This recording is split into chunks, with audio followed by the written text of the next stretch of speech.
Os distintos mundos ou regiões do universo.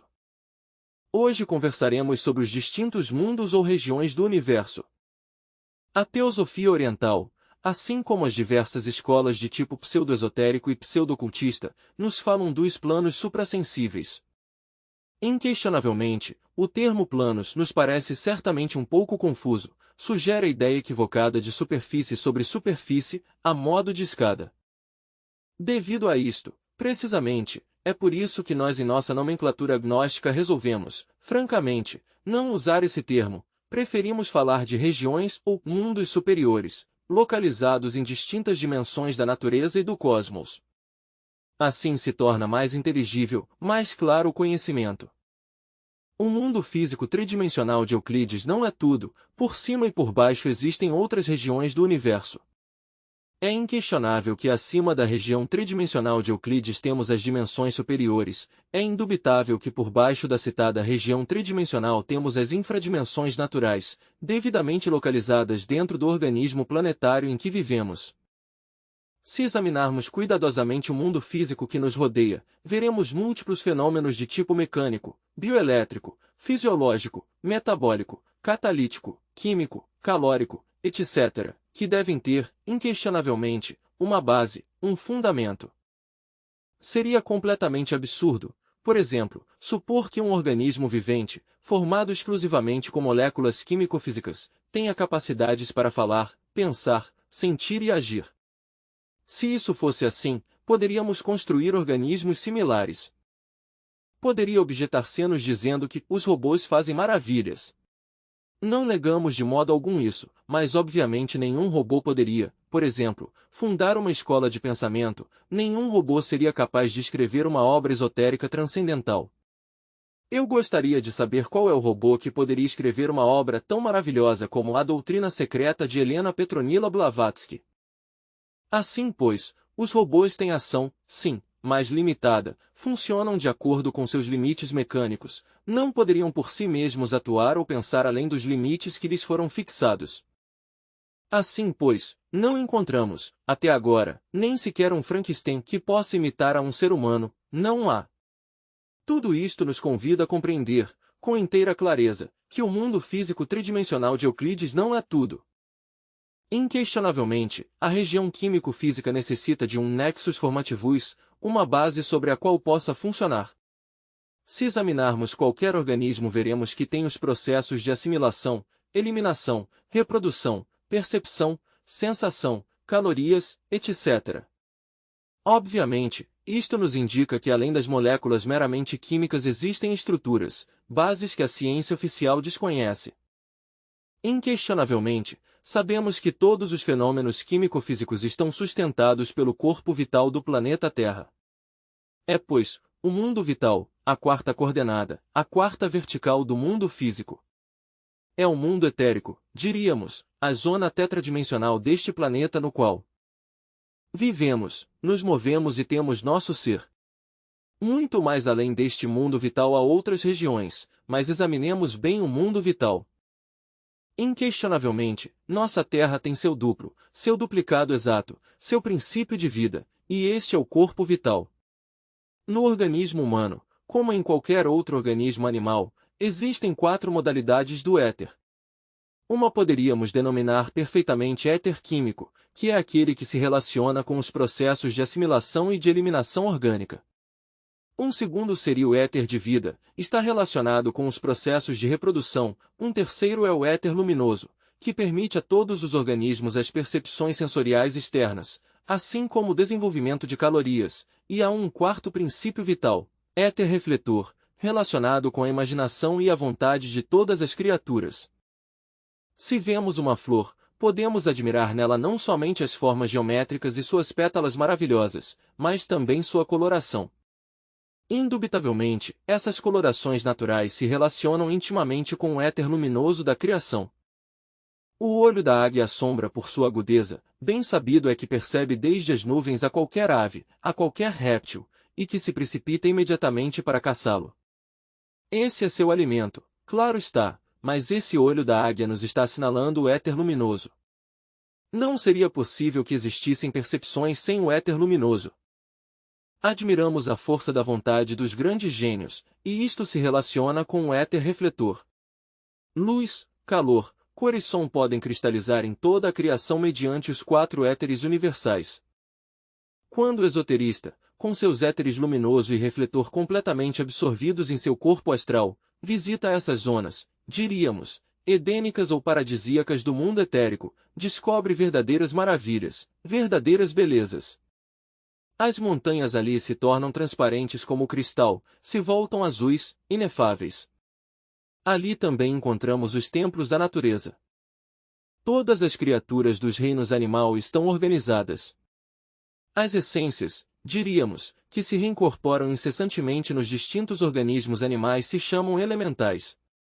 Estes comparecem a seus templos secretos e tais estão situados no paraíso, isto é, na 4ª vertical. Os elementais das plantas, pois cada planta tem o seu, estão organizados em famílias. Uma é, por exemplo, a família dos laranjais, outra a da hortelã, outra a dos pinheiros, e todas essas famílias vegetais têm seus templos no mundo etérico, ali são instruídas pelos divais. Tais criaturas aspiram converter-se, um dia, em seres humanos. No Éden, isto é, no mundo etérico, no Jardim das Hespérides, como disse Dom Mário Roso de Luna, o insigne escritor espanhol, na terra prometida de Moisés, onde os rios de água pura de vida manam leite e mel, existem belezas realmente incalculáveis. Fica extasiado quando contempla os gnomos entre as rochas, a essas pequenas criaturas citadas por Filipe Teofrasto Bombasto de Oenhem, Auréola Paracelso. Se sente aniquilado quando vê nas chamas as salamandras, essas criaturas que parecem pequenas lagartixas caseiras, animam, realmente, o elemento fogo. Não se pode nada menos que comover-se quando contempla os silfos brincalhões do mundo etérico, dando formas caprichosas às nuvens. Não se pode menos que extasiar-se, realmente, ao ver as nereidas do imenso mar, construindo seus palácios no fundo dos mares. Foi-nos dito que quando uma delas se apaixona por um ser humano, o leva, pois, a seu habitáculo, lá no fundo submarino, que forma lar com ele. É óbvio que o humano desencarna, pois se casou com uma nereida. No mundo etérico encontramos criaturas insignificantes, mas de um poder imenso. Há certos animásculos de tais regiões que basta tocá-los com o fio da espada flamejante para que se desate uma tempestade, ou bem para que cesse ou conclua. Outros há que têm poder sobre os vulcões em erupção. No mundo etérico trabalham os anjos da vida. Aqueles que têm a missão grandiosa de dotar com um corpo vital a todo ser humano que retorna, ou que regressa, ou que se reincorpora. Tais divais, obviamente, têm poder sobre as águas amnióticas e em geral sobre toda a matéria. Mas além do mundo vital temos nós o mundo astral. Se admira quando contempla tal região. A luz astral é o azeoé, a magnésia dos antigos alquimistas, é o dragão voador de Medeia, o Henri dos cristãos, o tarot dos boêmios, é o fogo desprendido do nimbo do Sol e fixado na Terra pela força da gravidade e o peso da atmosfera. Se assombra quando contempla a imensa região do mundo astral. Os teósofos o denominam Kamaloka, certamente tem 7 regiões que os teósofos denominam subplanos. Nós sinceramente dizemos que tal mundo possui 7 tonalidades, pois, como já disse, o termo planos ou subplanos o temos descartado de nosso léxico gnóstico. No mundo astral encontramos 2 seções perfeitamente definidas, a uma poderíamos dizer astral superior e a outra, como dizem os indostanes, o Kamaloka inferior. No mundo astral encontramos as almas dos mortos, os falecidos, aqueles que já deixaram sua envoltura corpórea. Ali encontramos também os divais da natureza. No mundo astral podemos invocar os deuses criadores do universo e eles virão a nosso chamado. No mundo astral existem muitos templos de mistérios, neles se reúnem os mestres da fraternidade universal branca. Nós temos métodos e meios para entrar nesse mundo à vontade. Não há coisa que não tenha sua contraparte astral, e até mesmo o planeta Terra tem sua contraparte no mundo do astral. Muito mais além do mundo astral temos o mundo da mente cósmica. Asseguram os teósofos que essa região é o Devachan, que ali, depois da morte, os desencarnados passam uma época feliz antes de regressar. Nós enfatizamos a ideia de que, se bem é certo que a parte superior do mundo mental é extraordinariamente bela, não por isso todos os seres humanos têm acesso a essa parte superior, o normal é que retornem, que regressem sem ter gozado das delícias do Devachan. Ali encontramos muitos templos onde estão descritas as obras de Hermes Trismegisto, onde se citam seus milagres e maravilhas e grandes feitos, etc. Mais além do mundo da mente está o mundo causal. Assim se chama, porque ali as causas e os efeitos se processam incessantemente dentro de um eterno agora, dentro de um eterno presente. Asseguram os distintos autores de teosofia oriental que, depois da morte, a maior parte dos seres humanos ingressa no mundo causal. Tal conceito está equivocado, porque, se bem é difícil ingressar sequer no mundo mental superior, muito menos no causal. Tal mundo é de uma cor azul intenso, profundo, extraordinário. O corpo causal resplandece maravilhosamente, as montanhas se veem tingidas ali de um azul inefável. É um mundo de causas e efeitos, ali vemos o karma em ação, ali vemos como cada causa tem seus efeitos, como cada efeito tem sua causa, e como é o processo causas e efeitos dentro do instante eterno da vida. É o mundo causal um mundo, diríamos, de ondulações, de ações e consequências, ali os principados manejam o karma com grande sabedoria. E deixando essa região passaríamos ao mundo búdico ou intuicional. O corpo búdico ou intuicional do universo é grandioso, sublime, abrange todo o sistema solar e muito mais. Disse intuicional porque ali somos poderosamente intuitivos, é por meio da intuição como se pode aprender, nessa região, o conhecimento transcendental, divinal. Depois disso, no fundo, está Atman, o inefável. O mundo de Atman, obviamente, é um mundo de extraordinária beleza. Mais além do mundo de Atman, muito mais além, encontramos o Nirvana.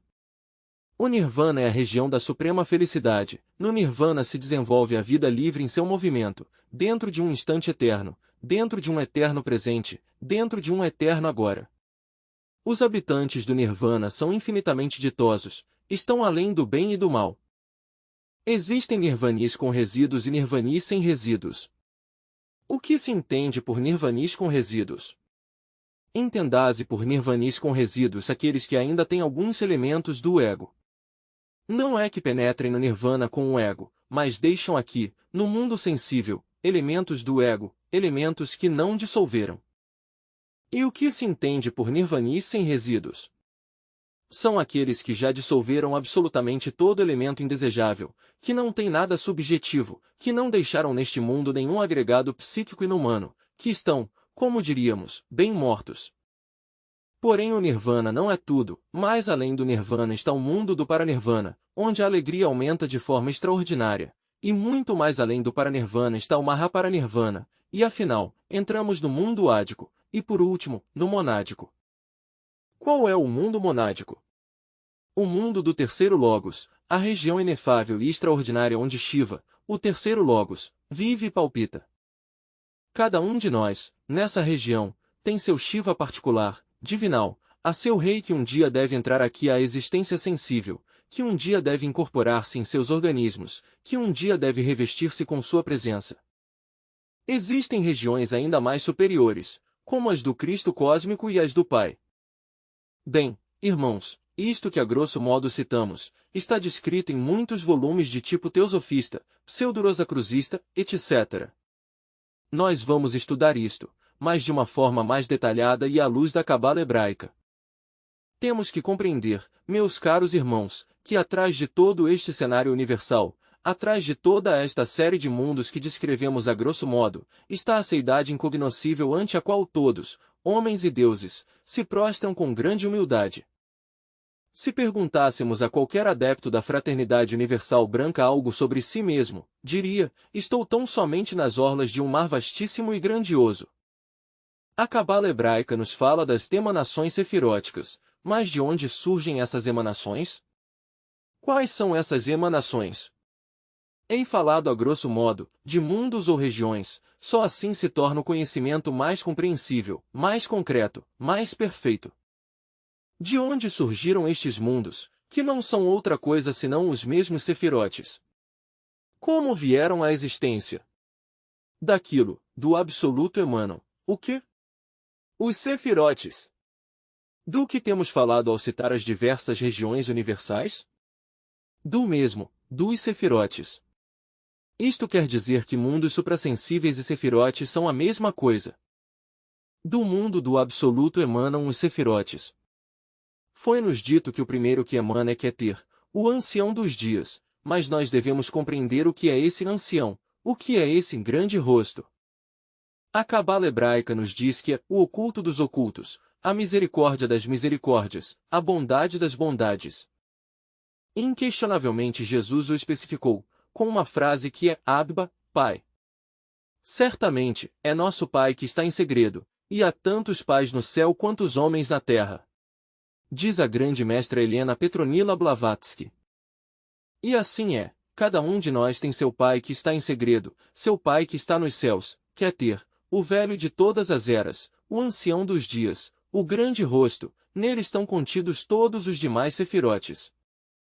Na aurora da vida somente existe o ancião dos dias, mas dele emana todo o resto, dele emanam todos os outros sefirotes, mundos ou regiões, como já dissemos, que vêm à manifestação. Dele emana, em segundo lugar, Chokma, o Cristo, mas não se pense no Cristo como um sujeito que exclusivamente viveu na Terra Santa, não. O Cristo é algo mais grande. Cristo é um princípio universal e eterno que existe além do eu, além da personalidade, muito além da individualidade.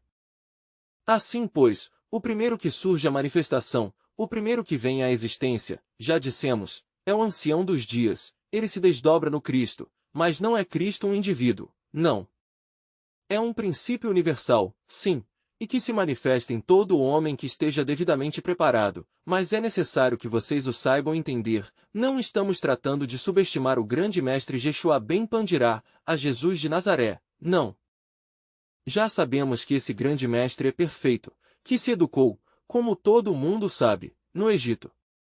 Também é certo que foi iniciado nos mistérios da Caldeia, da Pérsia, da Grécia e que o melhor de seus princípios esotéricos os adquiriu no Tibete, ainda há um mosteiro lá, onde se lhe rende culto. Tudo isso sabemos, que quando veio à Terra Santa estava devidamente preparado.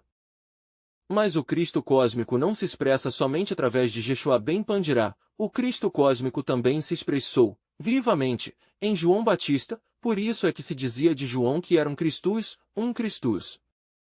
Ninguém ignora que houve disputas entre os mesmos gnósticos da Terra Santa.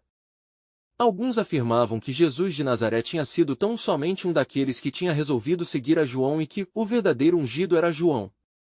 A realidade é que tanto João como Jesus, ambos tinham o Cristo encarnado. Tempo atrás foi Hermes Trismegisto, o 3 vezes grande deus Ibis de Toto, aquele que encarnou o Cristo. Na Índia, foi Krishna a viva manifestação do Crestus cósmico. Entre os Incas do Peru, foi Manco Cápac o Cristo cósmico encarnado, e aqui tivemos a Quetzalcóatl, o Cristo vivente, manifesto em um homem. Assim, pois, o Senhor, o Cristo, se manifesta onde quer que exista um homem devidamente preparado. É, o Cristo um princípio universal, é o Vishu dessa terra sagrada do Indostão, é o Osíris dos egípcios, o Deus Sol dos antigos povos, o Ahura Mazda de Zaratustra, etc. A região do Cristo é a unidade, é a região de Chokma. Nessa região todos somos um, ali a diversidade é a unidade. Quando quis estudar a João, tive de passar uma surpresa extraordinária. Quando também quis estudar o Cristo cósmico, também fui, diríamos, aniquilado com o que aprendi. Me vêm nestes instantes à memória recordações insólitas. Certo dia, estando em profunda meditação, entrei no estado que poderíamos denominar Nirvikalpa Samadhi. Então abandonei todos os veículos e penetrei no mundo do Crestus, de Vishu, além da individualidade, da personalidade do eu. Tentei investigar a vida de Jesus, o instante de seu batismo, e algo estranho me acontece, a mim, que sou, diríamos, uma criatura tão imperfeita como qualquer outra, me ocorre o fato, inaudito, por certo, de ver me convertido em um Jesus, fazendo milagres e maravilhas. Quando cheguei ao Jordão, me aguardava precisamente João. Ele estava ataviado com suas vestimentas sagradas de grande sacerdote, a ele o encontrei no fundo do santuário. Me convidou a entrar e assim o fiz, e perto do altar exclamou dizendo, Jesus, tira tuas vestimentas. Assim o fiz, deixando coberto meu corpo unicamente por uma cinta, ou símbolo de castidade. Logo, no interior de uma fonte, veio o Batista, ele tirou, de dentro de um móvel, aquele óleo sagrado com o que se unge os iniciados e fui batizado. Logo me ordenou sentar-me em um assento e então vi o símbolo dos três logos, Brahma, Vishnu e Shiva, resplandecendo glorioso no espaço infinito. Quando Samadhi passou, quando retornei outra vez à forma humana, exclamei, mas eu convertido em um Jesus, eu, que não sou nem mesmo digno de desatar as sandálias do Mestre, nem mesmo de limpar o pó de seu calçado, e convertido em Jesus. Como pode ser possível isso? Então disse, vou investigar agora João, agora não será Jesus a quem vou investigar, mas a João. Entrei novamente em estado de êxtase ou meditação, abandonei todos os veículos e fiquei no mundo do Crestos, nessa região tentei então investigar a João. Ao fazê-lo, o panorama mudou e já não me vi convertido em Jesus de Nazaré, mas em um João. O mesmo papel se representou, mas desta vez ao inverso. Então eu, João, falei a Jesus dizendo, tira tuas vestimentas, vou batizar-te. Tirei o óleo de onde estava guardado e o ungi. Ao voltar ao corpo físico depois do Samadhi, entendi tudo. Acontece que no mundo do Crestos não existe a personalidade, nem a individualidade, nem o eu. Ali todos somos um, ali somos o Cristo, ali somos o Buda, ali somos Maomé, ali somos tudo. Se em vez de tratar de investigar eu nessas regiões o Cristo, ou a João, tivesse tratado de investigar qualquer de vocês, que estão aqui escutando-me, me teria visto convertido em qualquer de vocês, me teria sentido sendo um de vocês, teria feito o que vocês têm feito, teria dito o que vocês diriam, etc. Ali não há personalidade, ali todos somos um, por isso se tem dito que a variedade é unidade. Chokma, pois, é o mundo do Cristo. A terceira emanação é Bina, o Espírito Santo. Os cabalistas asseguram que Chokma é masculino e que Bina é feminino. Tal asserção resulta um pouco equivocada, porque certamente, Bina pode se polarizar em forma masculina ou feminina. Na região de Bina encontramos nós, pois, ao terceiro Logos, ao Shiva particular de qualquer de nós, a nosso autêntico ser real. Por isso se tem dito e se diz sempre que Shiva é o primogênito da criação. Ele se desdobra a si mesmo na Divina Mãe Kundalini, isto é o que faz pensar a muitos cabalistas que Bina é feminino. Mas não, ele é masculino e é feminino. Em sua forma masculina é Shiva e em sua forma feminina é Durga ou Kali, a Shakti potencial do universo, e cada um de nós tem seu Shiva particular e sua Shakti ou Divina Mãe especial, individual. Assim pois, irmãos, os três sefirotes superiores são, o do Pai muito amado, o do Filho muito adorado e o do Espírito Santo muito forte, muito sábio. Muito se discute em relação com as qualidades de cada um deles. A experiência me tem ensinado que o Pai é sabedoria, que o Filho é amor e que no Espírito Santo há poder, sem descartar, claro está, também a sapientia. Esses três supremos formam a grande coroa sefirótica, mas tudo provém do ancião dos dias, do Pai que está em segredo. Obviamente, essas três regiões superiores constituem o Atzilut cabalístico, o mundo dos esplendores, onde a felicidade é extraordinária, além do bem e do mal. Mas, dessa coroa sefirótica emana por sua vez, provém por manifestação Chesed, que não é senão o Atman, o íntimo, a região de Atman, o inefável. Nessa região há dita incalculável. Atman em nós é o íntimo, e o testamento da sabedoria antiga tem dito, antes de que a falsa aurora aparecesse sobre a terra, aqueles que sobreviveram ao furacão e à tormenta louvaram ao íntimo e a ele se lhes apareceram os arautos da aurora. O íntimo é poderoso, no mundo de Atman se conhece a crua realidade do mundo. Aqui, neste mundo físico, vemos por exemplo este altar, sobre o qual estão esses livros. No mundo etérico podemos encontrar a contraparte desse altar, no mundo astral vemos esse altar ainda ali. Brilha um pouco mais, mas ali está. No mundo mental podemos conhecer até o conteúdo desses livros e no causal vamos mais longe. Podemos conhecer a parte anímica desses livros. No mundo búdico ou intuicional vemos o altar e os livros. Sim, instantaneamente. Por intuição conhecemos seu fundo significado, mas no mundo de Atman tudo fica reduzido a números, a matemática. Ali sabemos quantos átomos tem esse altar, ali conheceremos os átomos da sabedoria que tipificam cada uma das palavras que estão escritas nessas obras, e que por último, tudo fica reduzido ali a números. É, pois, o mundo de Atman, um mundo de um realismo espantoso. Quando um antes não tem penetrado no mundo de Atman, se sente ali como em um mundo estranho, vago, divino, algo que não pode descrever, um não sei que, mas realmente se surpreende quando, pela primeira vez, entra conscientemente em tal região, porque se encontra com o mais cru realismo. Ali encontra não somente, diríamos, a este templo tal como o vemos, mas sabemos com exatidão que quantidade de átomos existem neste templo. E não somente isso, mas que qualidade, e tudo sintetizamos nas matemáticas. É, pois, um mundo de uma realidade espantosa. Se no veículo átmico nos apetecesse adentrar-nos dentro de uma cozinha de qualquer casa, não somente veríamos os alimentos, mas saberíamos exatamente que quantidade de átomos tem cada alimento, que vitaminas, que princípios, qual é o grau de consciência de cada molécula, que elementais e qual o seu avanço, etc.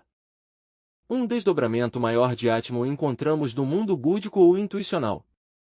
Para nós, os varões, é uma grande dita encontrar ali, por exemplo, a nossa Valquíria, a Sulamita de Salomão, a essa alma feminina, divinal, a bela Helena de Troia. Igual que as mulheres, elas encontrarão ali o bem-amado, a seu Salomão, ao esposo eterno. Assim, pois, é no mundo búdico ou intuicional onde se encontra a verdadeira consorte, é uma região de extraordinários esplendores. Dizem os cabalistas que Gebura é o rigor e que esse rigor está governado por Marte. A Atman tem colocado sempre como planeta Júpiter, o pai dos deuses. Isso dizem os cabalistas, mas eu sei que Atman está governado por Marte guerreiro, porque ele tem que pelejar pela libertação. E quanto ao Budi, a Gebura, se tem querido sempre acomodar a Marte. Queixava-se por aí certo cabalista, cujo nome não menciono, de que ao tentar ele concentrar-se para meditar em Gebura Marte, não o tinha conseguido, que tinha triunfado ele, sim, quando quis concentrar-se em Yesod, mas não em Gebura Marte. Claro, como poderia ter triunfado? Impossível, verdade? Não veem que ele se concentrou em Marte Gebura e isso resulta absurdo? Porque a região de Gebura é o mundo búdico ou intuicional, onde temos nossa Valquíria e as mulheres seu bem-amado, e não está governado por Marte, mas pelo Sol. Mas quando não há uma experiência direta com estes sefirotes, então apelam os cabalistas a questões puramente intelectivas e falham. O esquema frio não é suficiente, se necessita da experimentação. Estou falando-lhes baseado na experiência, porque no Sefirota Gebura, se bem é certo que existe o leão da lei, não é menos certo que encontramos a misericórdia, o amor. Com justa razão Salomão cantou, em O Cântico dos Cânticos, a sua bela Sulamita. É um mundo búdico ou intuicional, um mundo onde sentimos realmente a unidade da vida, onde nós comungamos, diríamos, com todo o sistema solar de Ors. Se continuarmos, por desdobramento Gebura se desdobra em Tiferet. Este Tiferet não é outra coisa senão um mundo causal, um mundo onde tudo flui e reflui, sobe e desce, cresce e decresce. Nessa região existe uma sístole e uma diástole, a sístole e a diástole universal, e todas as sístoles e diástoles deste grande universo. No mundo causal os principados trabalham intensivamente, ali vemos aos arcontes da lei. É um mundo, repito, onde as causas e efeitos se enlaçam dentro de um eterno agora, dentro de um eterno presente. Tem-se dito, com inteira clareza, que a alma humana, Tiferet, é crística completamente, e que é em Tiferet onde viemos a eliminar até os últimos elementos do eu. Assim é, porque ali acabamos com as causas mesmas do ego, do mim mesmo, do si mesmo. Em onde mais poderíamos nós terminar com essas causas que originaram os distintos eus que temos dentro? Obviamente, no mundo das causas naturais, em Tiferet. A alma humana ali, nessas regiões, ama e é amada. A alma humana tem que desposar-se com sua consorte no mundo búdico ou intuicional. É Tiferet, diríamos, o Salvador, porque se nós tomarmos a tríade sefirótica superior, a grande coroa de Keter, Shokme Bina, Temos em síntese o Pai único, indivisível, integral, mais o segundo triângulo, o Diatman Buddhimanas. Ou para falar mais em forma cabalística, Chesed, Gebura e Tiferet, vem a ser o Filho, em nós. Por isso foi que quando Filipe disse a Jesus, mostra-nos o Pai. Então o grande mestre lhe respondeu, aquele que viu o Filho, viu o Pai. E assim é. Quando eu estive trabalhando intensivamente no mundo de Tiferet, uma vez que concluí um trabalho esotérico especial, choque entrou em mim como alma humana e me senti transformado. Quem não há de sentir-se transformado quando Crestos penetra em seu interior? Mas curioso é que precisamente em Tiferet, no mundo do Salvador, foi onde pude evidenciar essa realidade. Ao primeiro triângulo se lhe tem denominado sempre a coroa sefirótica ou triângulo logoico, mas ao segundo se diz sempre o triângulo do Filho ou triângulo ético, porque ali nós sabemos o que é o bem e o mal. Vem depois o terceiro triângulo, o mágico. Tiferet se desdobra por sua vez em Netzach, que é o mundo da mente, e este se desdobra também em Had. Na mente universal há de tudo, porque se bem é certo que na mente inferior vemos nós a contraparte ou a forma mental, diríamos, de toda esta civilização caduca e perversa, não é menos certo que na parte superior do mundo mental, o citado Devachan da teosofia oriental, encontramos a mente pura. Mas há que fazer um grande trabalho no fundo de Netzach. No mundo da mente há que eliminar de nosso entendimento toda partícula indigna, todo elemento inumano, toda perversidade. Com justa razão Helena Petronila Blavatsky, em sua grande obra intitulada A Voz do Silêncio, exclama, antes que a chama de ouro possa arder com luz serena, a lâmpada deve estar bem cuidada, ao abrigo de todo o vento. Os pensamentos terrenos devem cair mortos às portas do templo. Por isto, vocês poderão ir compreendendo. Como poderia brilhar o fogo do espírito em nosso interior, se a mente está cheia de poeira cósmica? É urgente e inadiável purificar o entendimento. No mundo de Netzach compreendemos quanto temos de trabalhar para poder chegar verdadeiramente à iluminação. A Netzach se chama o mundo da vitória. Por quê? Porque tem-se que triunfar e libertar-se da mente, alcançar a vitória. E isso é o mais difícil, alcançá-la.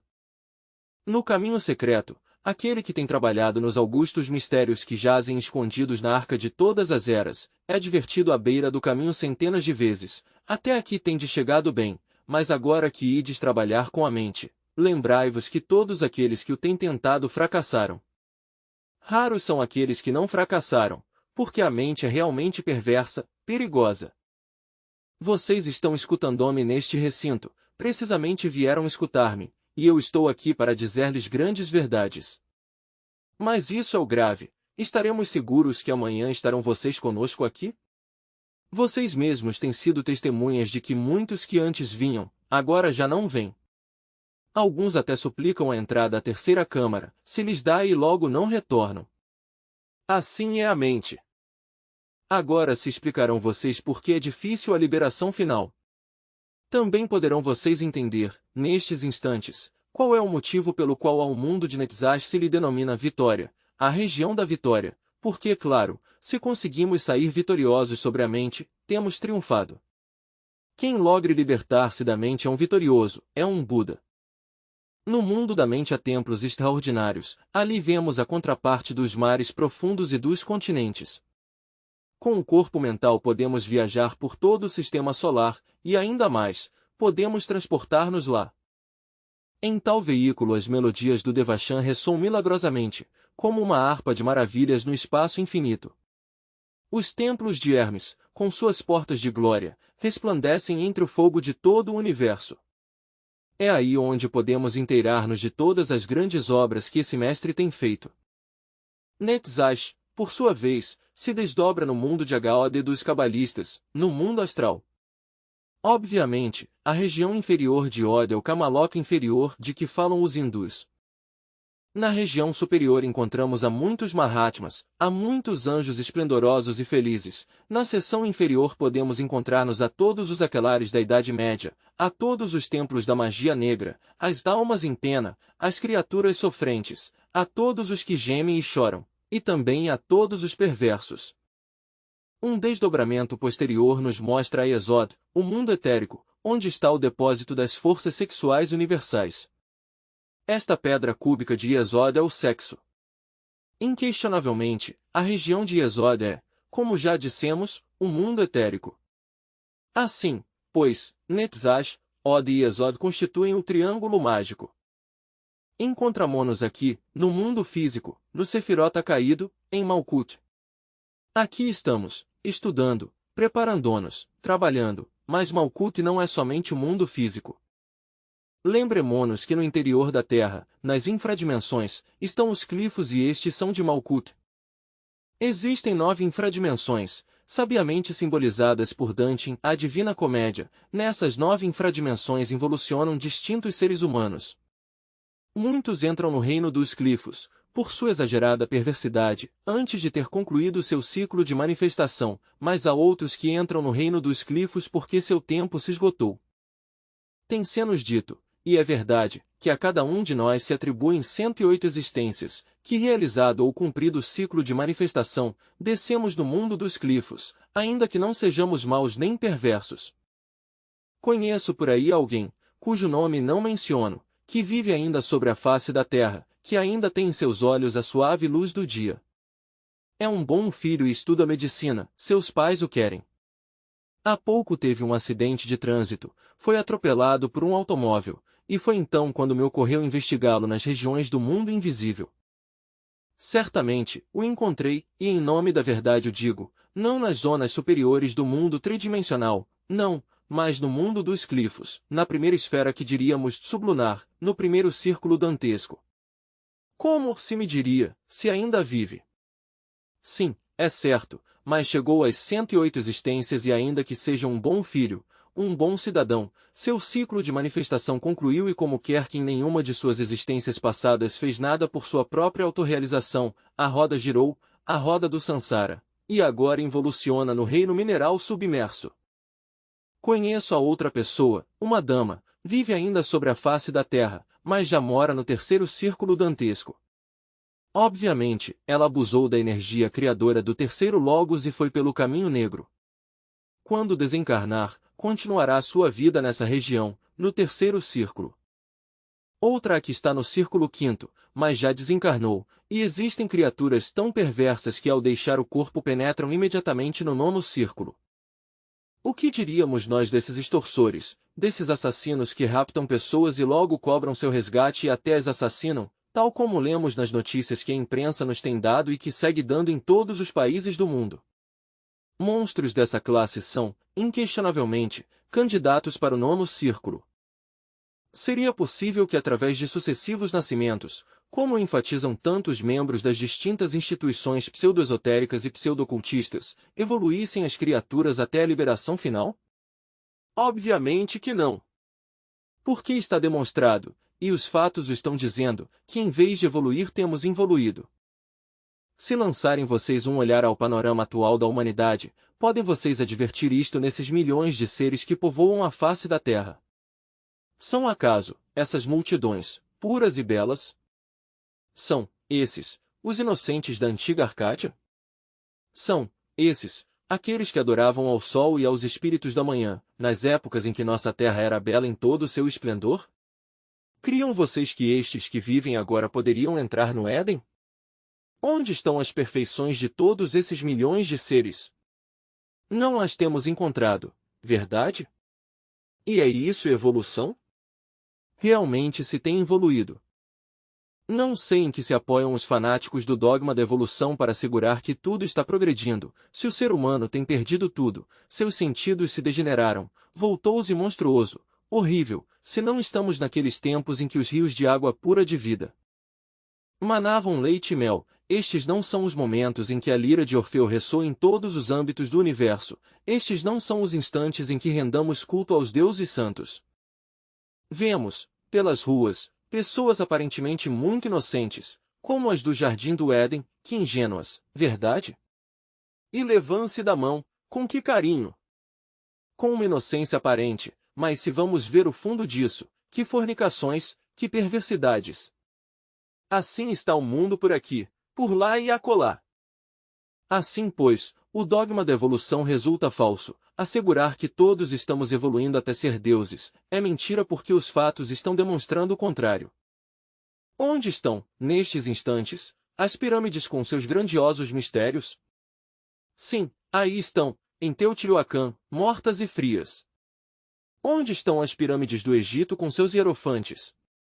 Assim estão essas moles de pedra, assoladas, suportando o peso dos séculos.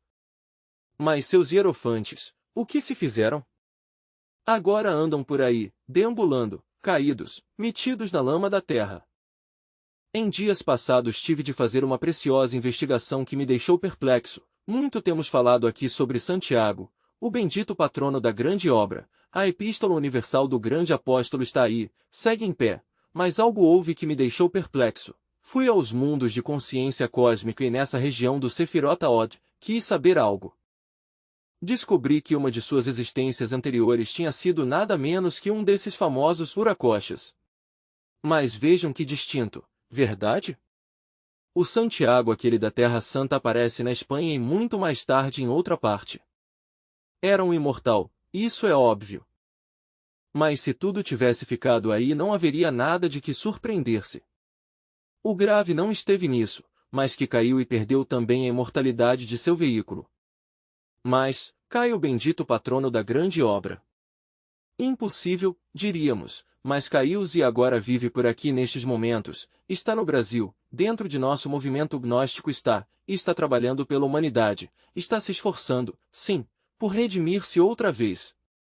Mas já veem vocês, os imortais também caem. Em geral, meus caros irmãos, tudo por esta época é trevas profundas, anjos caídos, santuários profanados, iniciados vencidos, dor, amargura. Poderia dizer-se que isto é evolução? Não. Se até os grandes caíram, o que se diria daqueles que não chegaram jamais a hierofantes nem nada pelo estilo?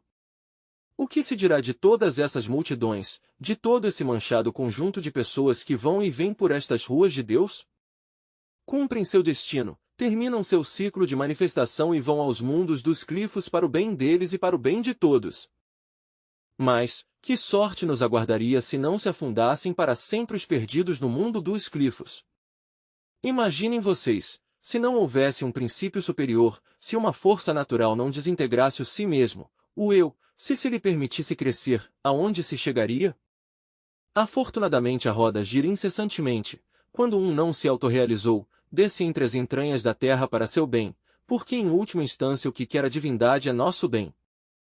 Ao descer a tais regiões sofremos, é verdade, mas depois da morte segunda saímos dali puros, inocentes e belos, para entrar no paraíso, sim, nos paraísos elementais do mundo de Yesod, do mundo etérico, e para reiniciar uma nova jornada como simples elementais como gnomos do reino mineral.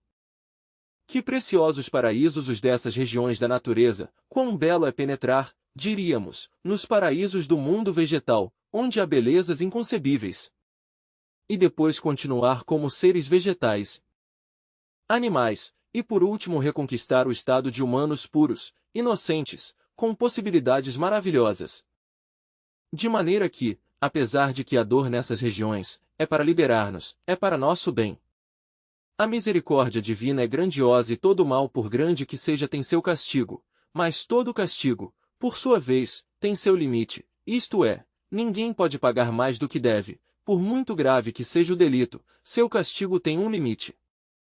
Assim, pois, esta humanidade, ainda que tenha sido perversa, indubitavelmente seu castigo terá um limite, se desintegrará com a morte segunda entre as entranhas da terra, e afinal, as essências livres continuarão em novos processos evolutivos grandiosos, harmônicos.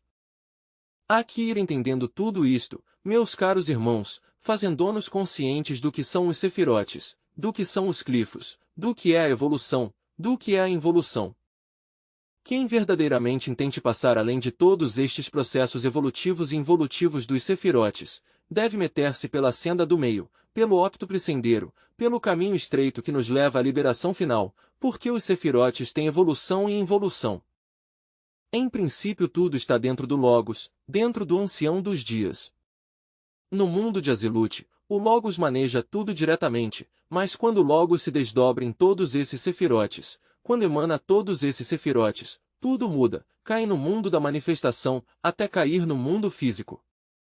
Mas, o que se entende, ou o que é o mundo de Azilut? O mundo de Azilut é o mundo dos esplendores, o mundo da coroa sefirótica, o mundo da grande felicidade. O que é o mundo de Bria? É o mundo do espírito. Ali está o Atmobudi Manas da teosofia oriental, ou seja o Chesed, Gebura e Tiferet da cabala hebraica. De maneira que esses quatro mundos, Azilut, Bria, Yetzira e Assia, se processam inteligentemente. Qual é o mundo mais grandioso? É, repito, o mundo de Azilut. E o que é Yetzira?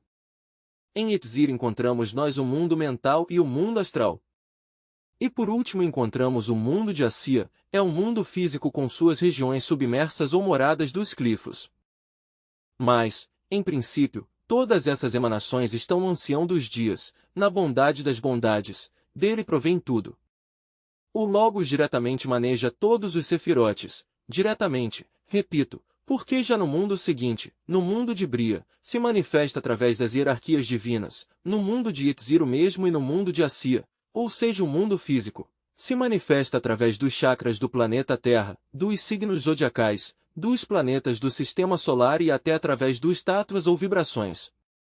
Diretamente, ele só pode atuar sem intermediários, diríamos, no mundo de Atman. É interessante saber que este Malkut, este mundo físico no qual vivemos, que é um sefirota caído, um dia esteve precisamente dentro do ancião dos dias, que provém por emanação até tomar a forma que tem nestes instantes, e isso é maravilhoso. E afinal chegará o dia em que este Malkut passe por sucessivas transformações até retornar outra vez à fonte de origem, à região de Keter ou do ancião dos dias. Assim, pois, os 10 sefirotes involucionam e evoluem. No entanto, o mais interessante dos sefirotes não são suas involuções nem suas evoluções, mas suas revoluções. Podese fazer a revolução dos sefirotes em si mesmo, aqui e agora, trilhando a senda do fio da navalha, aquela que há de conduzir-nos até a autorrealização íntima do ser. Em todo caso, não esqueçam vocês que da união grandiosa de Shiva e Shakti, isto é, de nosso Pai que está em segredo e de nossa Divina Mãe na pedra cúbica de Yesod, provém algo extraordinário. Refiro-me ao Sefirota da Ata, que não é outra coisa senão o conhecimento tântrico. Nós necessitamos usar esse conhecimento, nós necessitamos realizar em nós esse conhecimento, porque é por meio do tantrismo como conseguiremos nós a ascensão do fogo sagrado na espinha dorsal. É por meio do conhecimento tântrico, isto é, por meio do Sefirota da Ata, como podemos voltar algum dia transformados ao ancião dos dias, ser um mesmo ancião dos dias. Em uma palavra, necessitamos nós integrar os 10 sefirotes dentro de nós, aqui e agora.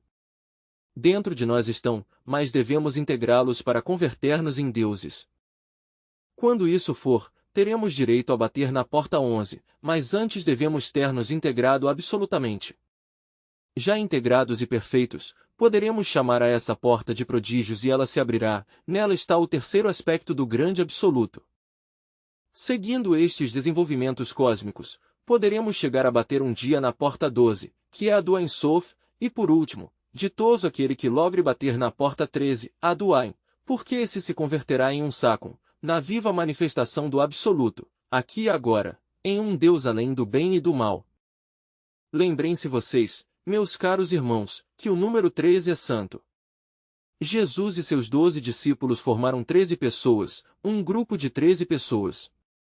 13 eram também aquele conselho de anciãos que governavam a terra bendita de Anark, sobre o 13 está baseado o calendário asteca. Tem-se-nos dito, na doutrina secreta de Anark, que existem 13 céus e isto nos convida a refletir. São 13 os mundos que se compaginam com os 13 sefirotes, porque o ancião dos dias, a bondade das bondades, o 10º dos sefirotes, não é tudo, ele provém de um sefirota superior, que é o 11, e o 11 por sua vez do 12 e o 12 do 13. São 13 céus, 13 mundos. Nosso sistema solar tem 13 planetas, posso enumerá-los: Terra, 1, Mercúrio, 2, Vênus, 3, Sol, 4, Marte, 5, Júpiter, 6, Saturno, 7, Urano, 8, Netuno, 9, Plutão, 10, Vulcano, 11, Perséfone, 12, e Clarion, 13. Esses 13 mundos tipificam os 13 sefirotes que formam os 13 céus da sabedoria náuato. Assim, pois, meus caros irmãos, autorrealizar dentro de nós todos os sefirotes da Cabala é vital, se é que queremos converter-nos em deuses. Toda a doutrina que aqui estamos ensinando, conduz a isso. E até aqui por agora a nossa palestra desta noite. No entanto, estou disposto a contestar as perguntas que os irmãos quisessem fazer em relação com este tema. Se há algo que perguntar, podem perguntar. Item estudante. Escutando a você, venerável mestre, recordei uma palestra de um sujeito que se fazia chamar Swami, nos Estados Unidos. Queria você explicar-nos a origem dessa palavra Swami em relação ao tema dos sefirotes? Item mestre. Bom, inquestionavelmente, meus caros irmãos, destes termos sânscritos se tem abusado muito. O termo do Swami, por exemplo, é demasiado exigente. Svan, Shoa ou Yoan, é sacratíssimo. O cisne, Shoa ou Svan, é o terceiro logos. O cisne seria aquele que ressuscitou em si mesmo. Quando o cisne, a ave fênix, ressuscita de entre suas próprias cinzas, quando nosso rei se levanta de seu sepulcro de cristal e vem aqui ao mundo para ver com os olhos da carne e tocar as coisas físicas, indubitavelmente é um Swami, mas acomodar-se esse título assim, caprichosamente, porque sim, usá-lo como usam tantos no Indostão e até no mundo ocidental, é uma blasfêmia, uma profanação, um insulto ao terceiro logos.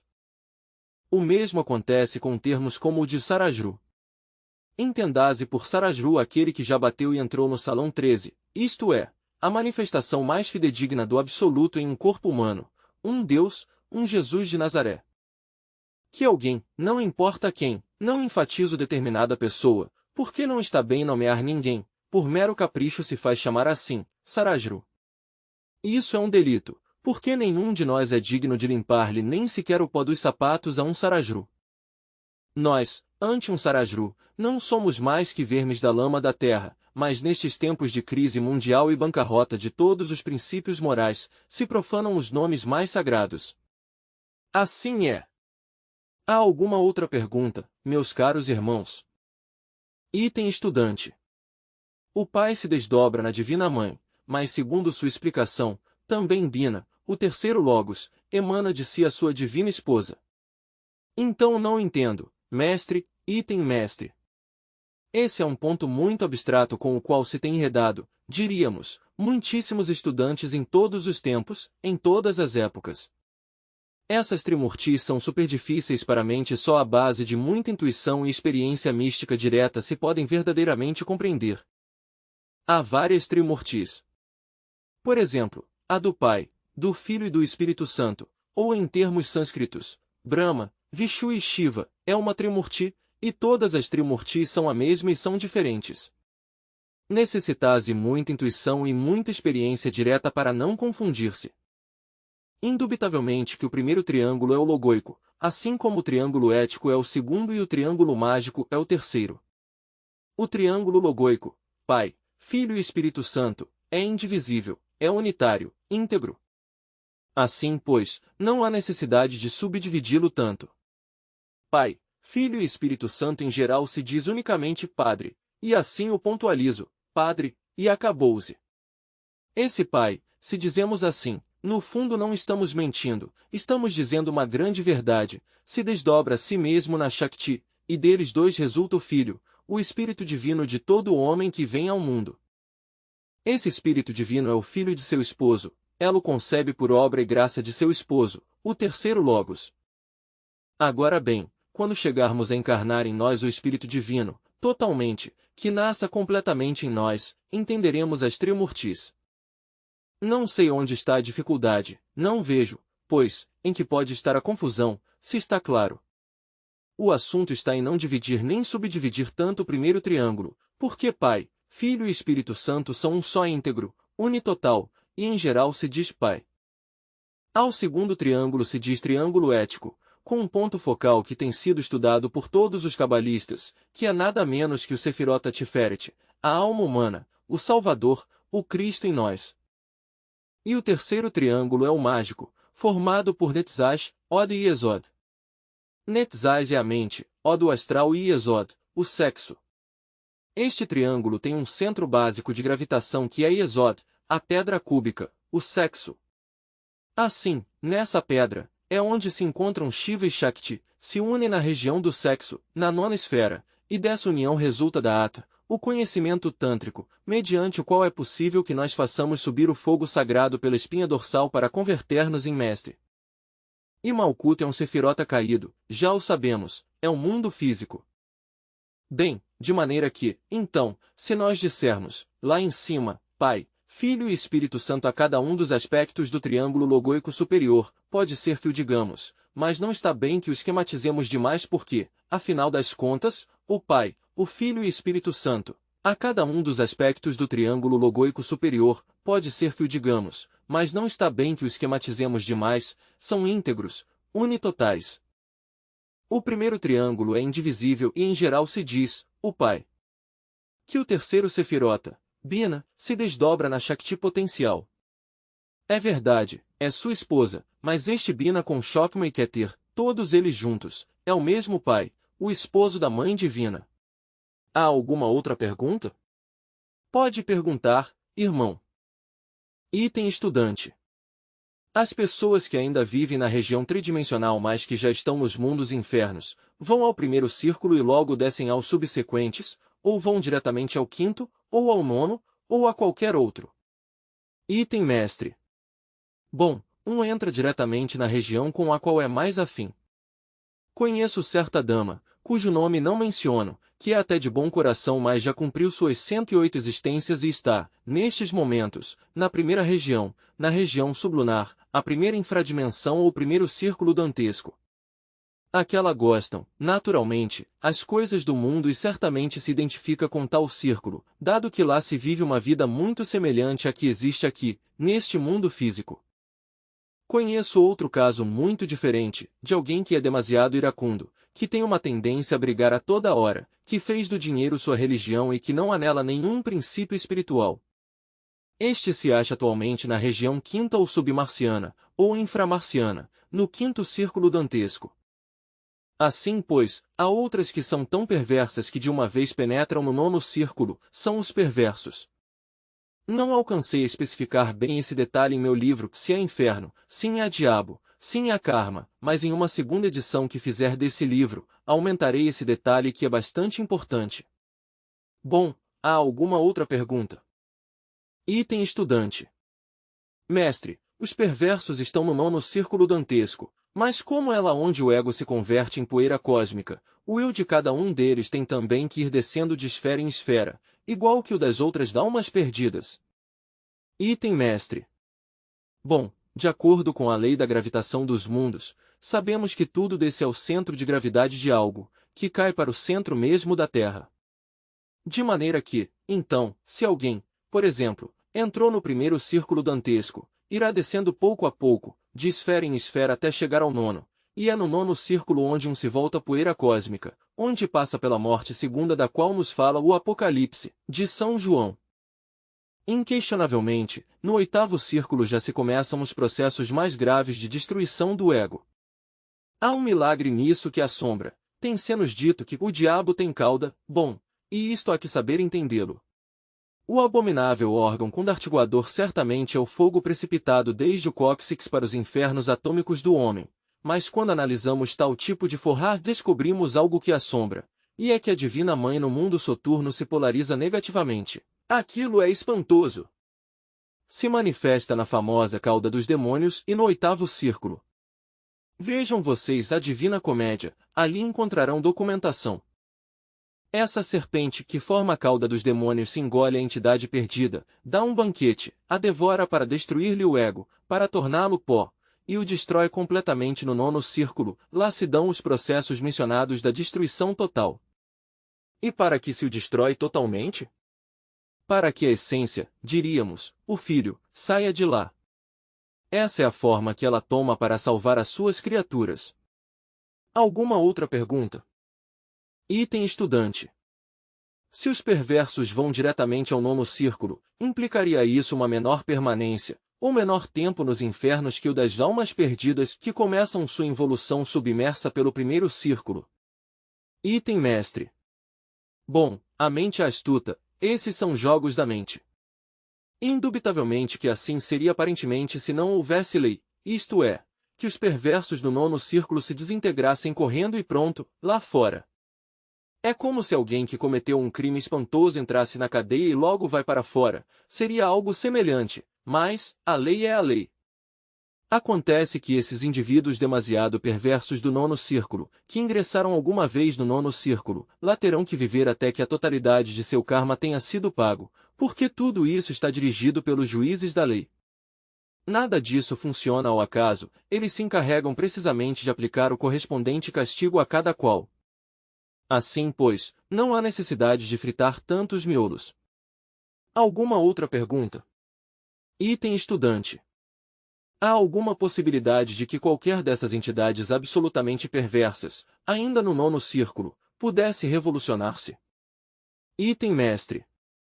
A frase absolutamente perversa é bastante grave, não? Indubitavelmente que se falamos de absoluta de forma relativa, sim. Há pessoas tão perversas que não têm nem sequer um átomo de essência, isso é óbvio. Mas, que se possam revolucionar os perversos. Não, não são capazes, porque resulta que enquanto mais forte se é no mal, mais débil se é também dentro do interior da Terra. Lá se involuciona, ou melhor dito, lá se marcha de forma inversa, os progressos lá são ao contrário. Um homem, por exemplo nas regiões submersas, à medida que vai descendo mais e mais se vai fazendo cada vez mais e mais débil, e quando chega à iniciação 13 e passa pela morte segunda, deixa de existir como demônio, fica a essência livre. Não esqueçamos que no abismo a verdade se disfarça de trevas. Se bem é certo que nos mundos superiores existem as iniciações da Fraternidade Universal Branca, também não é menos certo que nos mundos infernos existem as iniciações da Fraternidade Negra. Aquele que chega, por exemplo, à iniciação 13 dentro das entranhas da Terra, se desintegra, se torna pó. À medida que cai, se torna esse sujeito mais e mais débil. Ainda mais, não quer progredir.